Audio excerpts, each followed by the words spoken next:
ربی رضی اللہ تعالیٰ عنہ کو احد کے میدان میں اتنے زخم لگے کہ اٹھا نہیں جاتا تھا۔ نبی پاک صلی اللہ علیہ وسلم نے فرمایا جاؤ کو میرے ساتھ بن ربی کا پتہ کرو وہ کہاں ہے۔ صحابہ آئے تو فرماتے ہیں جب ہم ان کے پاس پہنچے تو ان کی روح پرواز کر رہی تھی، آخری لفظ انہوں نے ادا کیے، کہنے لگے ادھر آؤ صحابہ ادھر آؤ میری وصیت سن لو۔ ہم قریب گئے، ہم نے کہا شاید بچوں کے بارے میں، اولاد کے بارے میں، گھر کے بارے میں کوئی وصیت کریں گے، تو حضرت سعد بن ربی نے وصیت فرمائی، کہنے لگے جا کے نبی پاک کے غلاموں کو میرا پیغام دے دینا، جا کے امت مسلمہ کو میرا پیغام دے دینا کہ مسلمانوں اگر تم میں سے ایک بھی زندہ ہوا اور نبی پاک کی ناموس پر کوئی حرف آیا تو پھر اللہ کی بارگاہ میں تمہارا کوئی عذر قبول نہیں کیا جائے گا۔ یہ میدان احد میں سر سے لے کر پاؤں تک زخم لگے ہوئے ایک صحابی کا پیغام ہے امت مسلمہ کے نام۔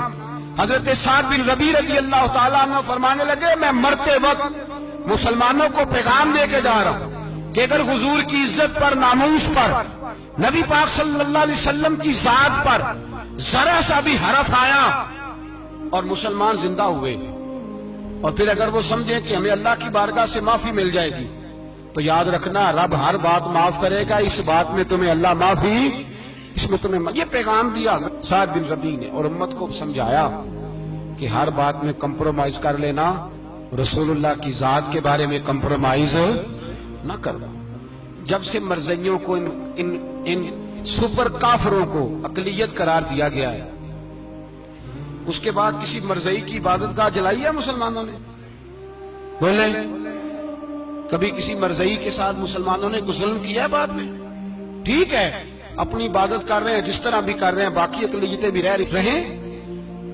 کبھی دوبارہ علماء نے یہ تحریک چلائی ہے کہ انہیں پاکستان سے نکالو، یہ کیوں بستے ہیں یہاں؟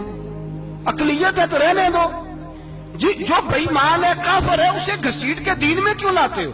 جب وہ آنا نہیں چاہ رہا، انہوں نے اس کانے بے ایمان کو نبی مانا ہوا ہے، وہ اس کو پیغمبر مانتے ہیں، کبھی ذلی نبی مانتے ہیں، کبھی بروزی نبی مانتے ہیں، پوری دنیا میں نیٹ ورک بنایا ہوا ہے، ہر جگہ ڈنورا پیٹتے پھرتے ہیں۔ وہ کہتے ہیں خاتم النبیین کا معنی یہ ہے کہ نبی پاک تو مورے لگانے آئے ہیں، بڑے نبی آ سکتے ہیں۔ ان کا عقیدہ یہ ہے کہ مرزا مستقل نبی نہیں تھا، وہ حضور کا سایہ بن کے آیا تھا۔ وہ معاذ اللہ جس نبی کا اللہ پاک نے ظاہری حیات میں سایہ نہیں بنایا، یہ کانا سایہ بنے گا نبی پاک کا؟ کہ اس بے ایمان کو وہ اپنا پیشوا مانتے ہیں۔ چلو چھوڑو، جو کافر کو اپنا پیشوا مانے وہ بندہ صحیح ہوتا ہے، چلو نبی نام بھی مانے، پیشوا مانے، وہ صحیح ہوتا ہے۔ اتنے پکے بے ایمانوں اور کافروں کو تم لوگوں نے گنجائش دینے کے لیے صرف مغربی یہ جو بنانا چاہتے ہیں نا، یہ اپنے اوپر سے لیبل اتارنا چاہتے ہیں کہ نہیں جی نہیں ہم تو سب کو لے کے، وہ تو کئی دفعہ کہہ چکے ہیں۔ میں نے آج جہاں سے بات شروع کی وہ کئی دفعہ کہہ چکے ہیں جی سارے اسی کو پکارتے ہیں، نہ سارے اسی کو نہیں پکارتے، اس کو اگر صحیح پکارتے ہیں تو مسلمان پکارتے ہیں، باقی اس کو صحیح پکارتے کہ جھوٹ بولتے ہیں، ملاوٹ کرتے ہیں، شرک کرتے ہیں، کفر کرتے ہیں، اور اللہ کی بارگاہ میں کفر و شرک کی کوئی معافی یہ دنیا کو بتانا چاہتے ہیں۔ نہیں جی نہیں ہم بڑے نرم ہیں، ہم بڑے ایسے ہیں، ہم کوئی نرم نہیں، کوئی نرم نہیں، ہم نرم ہیں رحماء بینہم۔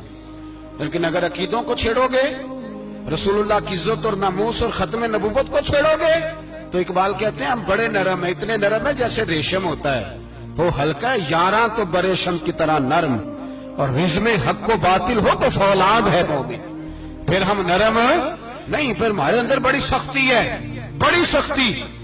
حضرت ابوبکر صدیق سب سے زیادہ نرم تھے، پر ختم نبوت کا معاملہ آیا تو سب سے زیادہ سخت حضرت ابوبکر صدیق ثابت ہوئے، سب سے زیادہ۔ ہم بڑے سخت ہیں، بڑے سخت۔ چیک نہ کیا کرو مسلمانوں کے ایمان کو، ٹٹولا نہ کرو۔ میری آپ سے بھی اپیل ہے کہ ایسے ہی کو بندہ اگر آپ کے گھر آ جائے نا اور آ کے کہے میں فلاں صاحب ہوں تو روب میں نہ آیا کرو، اس سے پہلے پوچھا کرو یوں تو سید بھی ہو، مرزا بھی ہو، افغان بھی ہو، تم سبھی کچھ ہو، بتاؤ کہ مسلمان بھی ہو۔ بس کر دیں، اب بس کر دیں، ان لوگوں کے ہاتھ مضبوط کر دیں جو ہاتھ بڑھاتے ہیں تو نبی پاک کی ختم نبوت پہ ہی ڈال دیتے ہیں، ان کے ہاتھ مضبوط کرنے بند کرو، بند کرو ان ظالموں کے ہاتھ مضبوط کرنے۔ حضور آخری نبی ہیں، بولیے نبی پاک سارے بولیے حضور.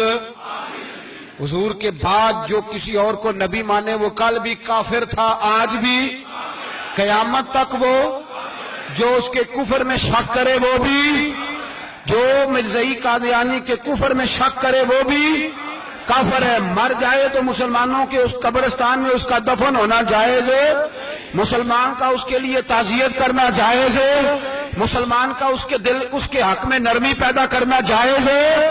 نہیں، مسلمان کا اس شخص کے بارے میں کسی قسم کی گنجائش دینا جائز ہے. کل بھی کافر تھے، آج بھی کافر ہیں، قیامت تک کافر رہیں گے. مسلمان وہ رہے گا جو کہے گا کہ نبی کی ہر شان کو ہم مانتے ہیں، حضور خاتم النبیین ہے، زبان سے اقرار کرتے ہیں اور دل سے اس پر ایمان لاتے ہیں، وہ بندہ